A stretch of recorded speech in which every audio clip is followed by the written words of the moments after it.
Hey guys, it's Crimson Rosso.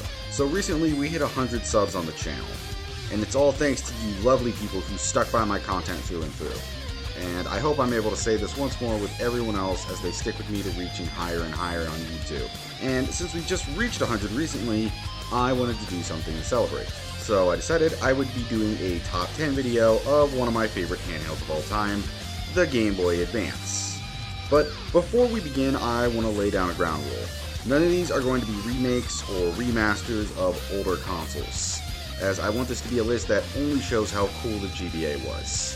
We'll do lists of other games when we hit new milestones. With that out of the way, let's get started.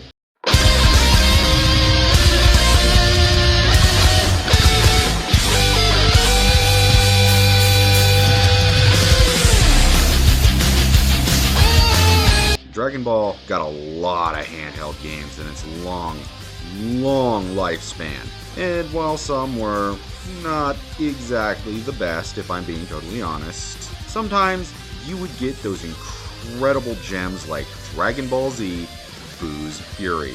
Jokingly called Legacy of Goku 3 by fans, Boo's Fury tackled the entirety of the Boo saga, from Gohan's high school days to even the first ever Oob appearance in the series.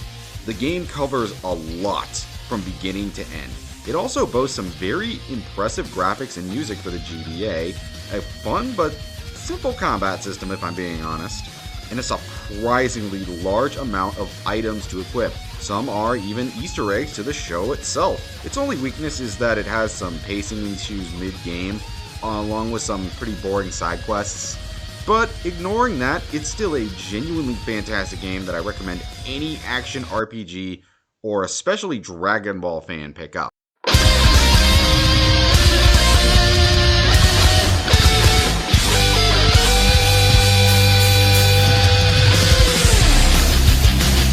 You know, it's kind of a wild thought to imagine that there was a time where Sega wouldn't be caught dead showing up on the Nintendo console, considering, how back in the day, them and Nintendo were pretty bitter rivals in the 90s. But all of that had changed with the release of the Sonic Advanced series. These games brought Sonic back to his roots with a great mix of old Sonic side-scroller platformers, mixing together the newer aspects that come with the newer games. Best example being that characters could now slide on rails. And while every single game in this series is great in my opinion, I personally believe 3 was the absolute pinnacle of the franchise. The game's level design, its music, and all-around polish is what secured it the number 9 spot on my list. Trust me when I say that this series is well worth your time, and arguably some of the best Sonic games ever made.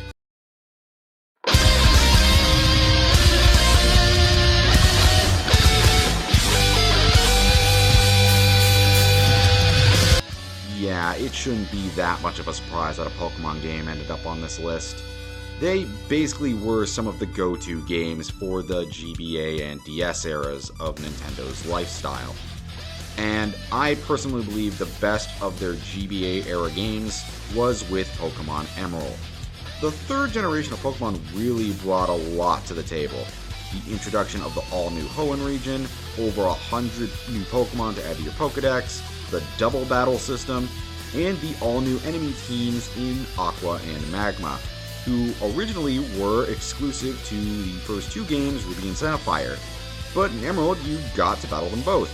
The game really went all out with ways for you to want to get it.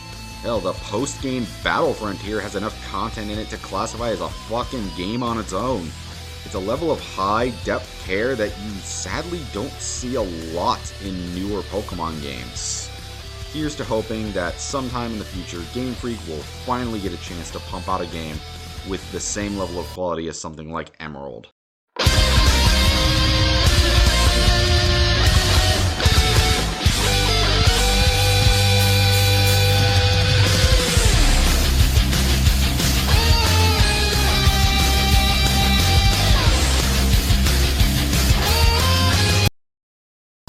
So, Kingdom Hearts and card games.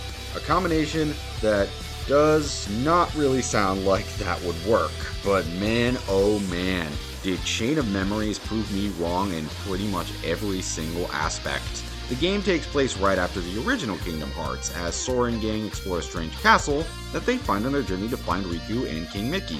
And Sora and the gang must traverse through this castle, battling the Heartless, the newly introduced Organization 13, and even their own memories.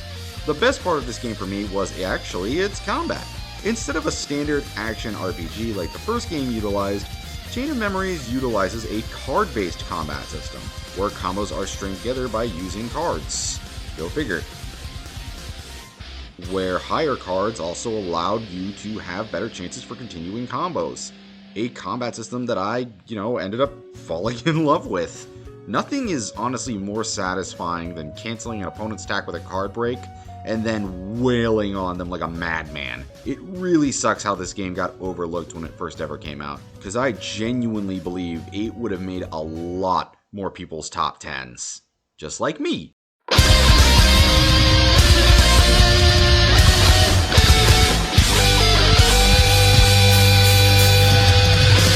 Metroid Fusion, to this day, is still considered to be one of the best games of all time.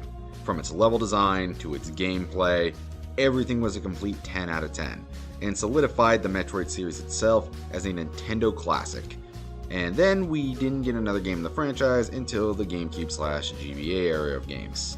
Even though the N64 existed, we could have run one, and we all would have bought one! Sorry, got a little off track there. Anyways, when the GameCube and GBA came to us, we got Metroid Prime for the GameCube.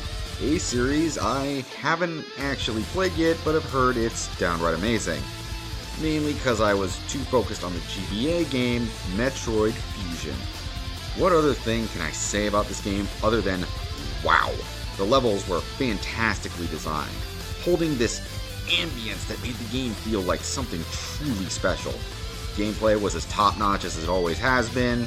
It was the classic gameplay mixed with new things like ledge climbing to give the old style new life. Along with this was the inclusion of the new Parasite X enemy, which took control of Samus's old suit and made it into an unkillable machine of destruction that gave the game this feel of like it being some sort of horror game whenever it appeared. I do understand the complaints it has about the linear moments and the hand-holding stuff, but damn if this game's pros outweigh its cons.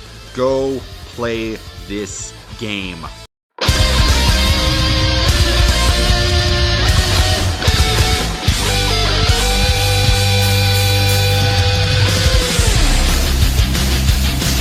You know what's an amazing RPG? Earthbound. It was such a crazy trip in comparison to the several other RPGs we got on the Super Nintendo. Unlike the more medieval settings we got from games like Dragon Quest and Final Fantasy, Earthbound used cities and towns for what the characters traveled around in. The game also had much more of a jokester tone towards it, giving it a more easygoing feel in comparison to the more serious stories that Dragon Quest and Final Fantasy were telling their fans. And although these and many other positives are to be said about the game, it sadly was never really able to land a massive profit in the West, which might be the reason why we never got the localization for my number 5 pick on this list, Mother 3. It was an absolute gem of a game that only released in Japan at the very end of the GBA cycle, which, truth be told, could also be the reason it killed our chances for a Western release. Which, again, blows, considering that this game was downright amazing. It had all the staples of what made Earthbound great. Amazing music, charming humor, and very tight and fluid turn-based combat. However, it also improved on the graphics by somehow even looking better than the SNES game, and even evolved the combat by adding in a rhythm game element to it that rewards you with causing more damage by following those funky beats. It really sucks that we never got a Western translation.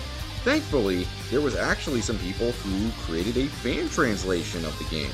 It's only a ROM and you have to emulate it to play it, but I'll link it in the description. Please go give this bad boy a try. It is definitely worth it.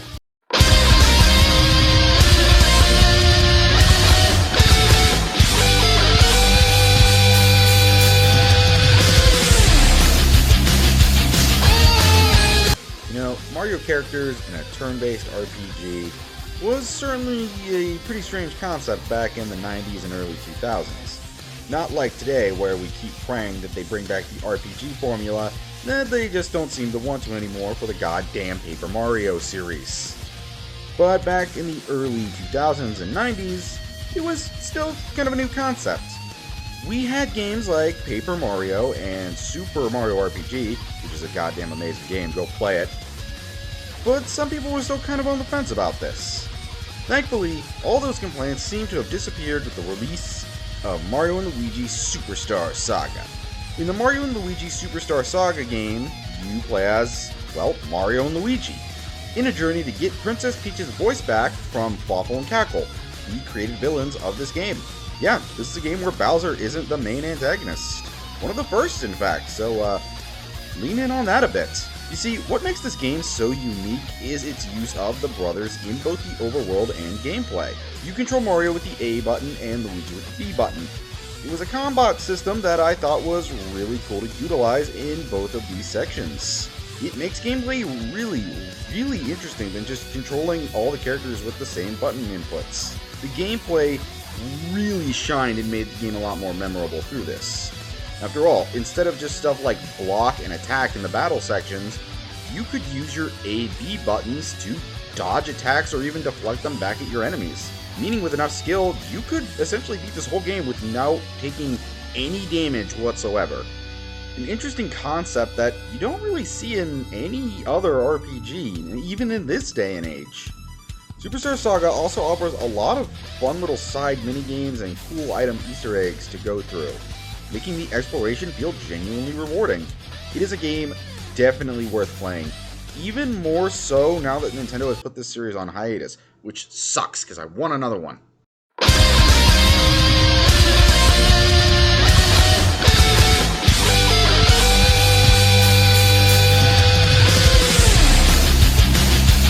You know, it's always the weird Zelda titles that end up becoming some of my favorite games on their platform, if I'm being totally honest here. And none were really quite as strange as the incredibly charming Capcom developed title, Minish Cap. Minish Cap is an absolutely beautiful, smooth as silk playing title that has Link using his new companion Enzo's power to shrink and grow in order to traverse the many dungeons in order to save Zelda from Vati's curse, or doing things like discovering secret areas that have pieces of heart or special sword techniques hidden in them. The game also has some really unique side things like buying figures or fusing kinstones to unlock more items.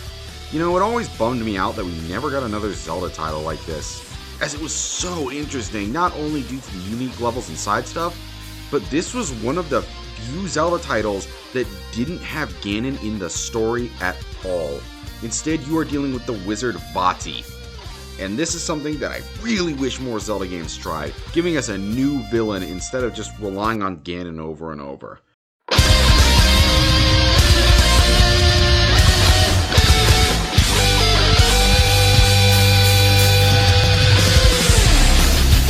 You know, considering how little Konami has interest in pumping out new titles for all of their IPs in this day and age, not counting the recent Silent Hill, of course, it's almost insane to think back and remember that they were one of the 2000s gaming juggernauts. They gave us several god-tier games, like Silent Hill 2, Metal Gear Solid 3, and some of the best Castlevania games ever made on handheld devices. And to me, the best one of them all was Arya of Sorrow for the GBA.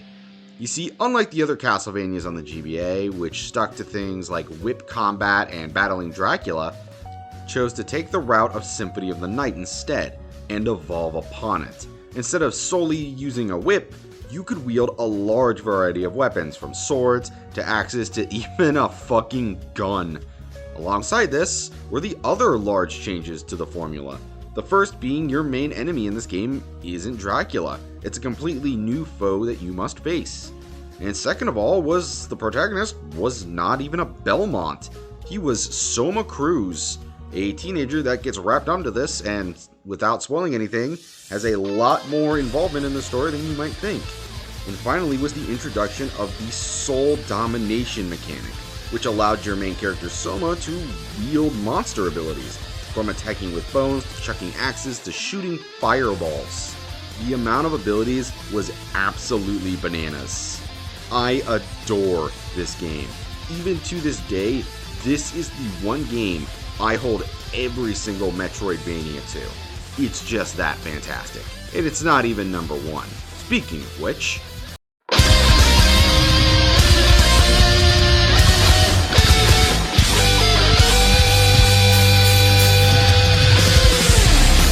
number one is Mega Man 03.